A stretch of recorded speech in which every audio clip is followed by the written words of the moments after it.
We kick things off in the kitchen. Cakes and cookies are part of the holidays, and our first guest wants to share a yummy seasonal recipe that you can try out at home. Richmond cake designer Michael Hall is back with us with his sweet, spiced, potato, vegan, gluten-free cookies. We already covered this, Michael. You usually are doing the cake, so we're switching gears. Yeah, we're switching gears. I try to do something a little different. Wanted to come up with a nice cookie recipe, and I've been working on it for a while, and now I got something that really pops. A lot of people have tasted it, and a lot of people loved it, so I figured might as well let everybody know now that instead of just a few people, I want everybody to know. Well, thanks in advance for sharing. Oh, You'll be the hit of the dinner if you show up with cookies, because there are so many pies. So this is a really clever spin. Right, right. And the vegan and gluten-free is something that's really big for me now. Me and my wife made a lifestyle change about 2.5 months ago, and becoming vegan was something that I felt like, where's the sweet set in all this? Because if I have to give up so much, where am I going to find my sweet set? Yeah. So I did my research, and I found out there's several different ways that you can do it. And this is one of the ways a lot of people are going to be like, what? How you going to do with that? But that after you get everything mixed up together, it actually comes up as a very good product. Well, let's get started. Sure. It's kind of like when I feel like sometimes when I'm making a smoothie, well, all the time when I'm making a smoothie and I stick kale and spinach in it, you think, oh, how's that going to taste? Exactly. It's like it gets buried in the deliciousness. You don't even know it's there. Exactly. So with this recipe, it uses one of the most craziest part of this recipe is the chickpeas. Yes. So chickpeas is a protein and is an iron, and you can use chickpeas for pretty much anything. Any type of, if you're a vegan, this is one of the essential things that you can use almost in any meal.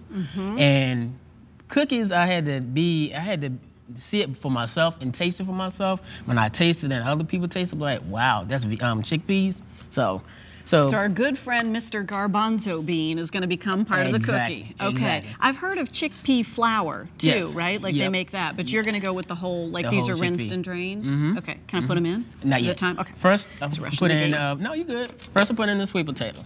You normally use just one normal size sweet potato will work. What I normally do first is put it in the sweet potato in, and I crush it down to the point that it's at least almost like paste or pudding. So I stop that. So Michael, question for you. Yes. Would you consider this a blender or a food processor? This is a blender. Okay. You can also use a food processor too. Okay. And the next thing I do is put the chickpeas in. So those are just rinsed and drained. Rinsed and drained. And the next thing, this process is quick. It's not like baking a cake. It doesn't take as much time.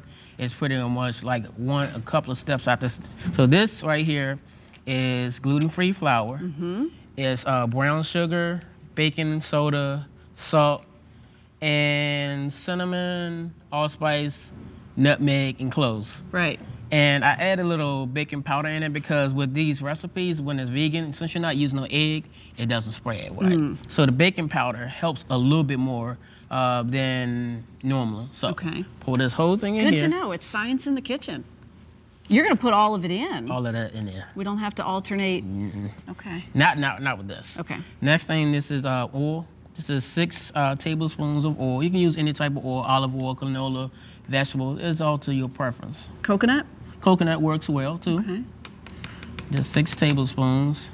I love it. This is practically a one-pot wonder too. It is. It really is. That's great. And this right here is a mixture of vanilla extract and actual vinegar. The vinegar helps to motivate with this baking soda to make it rise a little bit better. Okay, now, so Michael, you had, everyone watching was like, all right, I'll let you go with the chickpeas. Okay, you've got potatoes in my cookies. You're putting vinegar in here? Yeah, the vinegar interacts with the baking soda. Oh. It actually makes more science in the kitchen. Yeah, exactly. And if you can't really hear it, because it starts sizzling as soon as you put it in there. So it's like that old volcano class experiment that you had, right? Exactly. Exactly. Put them together and they react. So next thing you do is you just put the blender on. I put crush. It could be any setting, whatever works for you, and it mixes everything together. You'll know, and then you can start to see it. Exactly. You see it starts to mold together. So you'll know when it's done because you'll look at it and it looks like it's a little bit smooth. It's not going to get completely smooth because of the chickpeas, but once you put it in the oven and you cook it, you want to see the cookie. You definitely want to taste it. It is starting to get mushier or like start to come together. Exactly. So it's a clean process, really clean.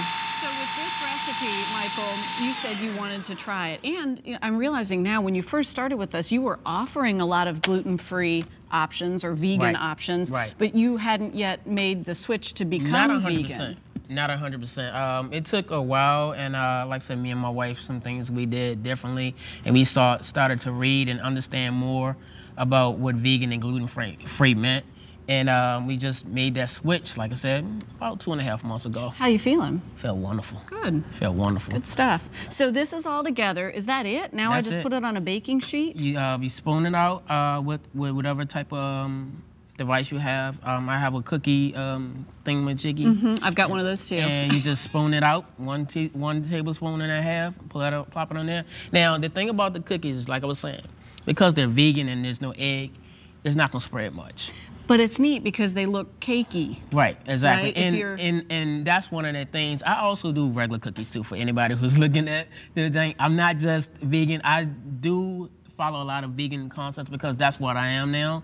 But I still want everybody to know I'm still the regular cake baker. I still do regular cakes. I do vegan cakes, do gluten-free, lactose-free, whatever you name it. But it's really cool you've got that perspective, especially having switched now to vegan. Right. So you get to do even a more intense quality control. Exactly. So why here on our beautiful finished product, we have some that look a little lighter than the other ones? Well, I bought 2 different types of cookies. The darker ones are the sweet potato.